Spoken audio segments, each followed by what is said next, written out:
In the main event.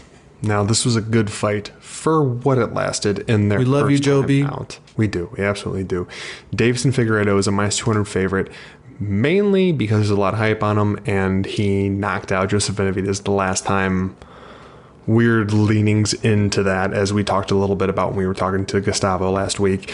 Joseph Benavidez is plus 170. That's actually coming down. Originally, Figueiredo, when I was making this, was a much higher favorite, but things are starting to come down quite a bit.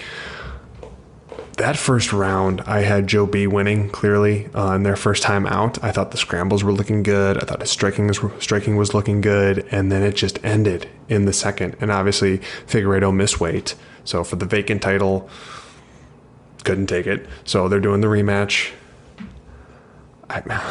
It's so hard here because obviously Figueiredo has the power, but in terms of skill, I think it was even when we first broke down this fight the last time out, was Figueiredo has the power. Benavidez has everything else, and he pretty much does. So And the wife.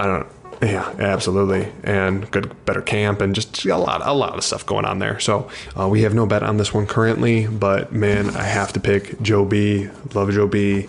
And I want a belt around his waist, so let's just give him a belt around his waist.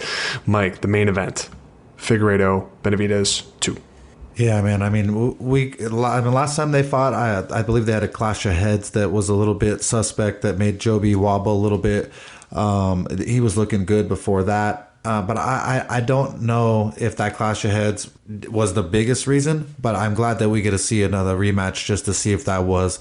Joe B has been a pioneer of the sport. He's been a great guy. Like Gustavo Lopez talked about last week, he's just a great person. He gives good energy. He helps others. He puts in the work all the time. So we're gonna back our boy Joe B. I wouldn't put this as a bet, but I think Joe B deserves to win this fight. We're going to back him on this fight, and I hope he comes home with the belt so that he can retire. If you like this clip, remember to like, subscribe, and comment. We want to hear from you. Let's roll.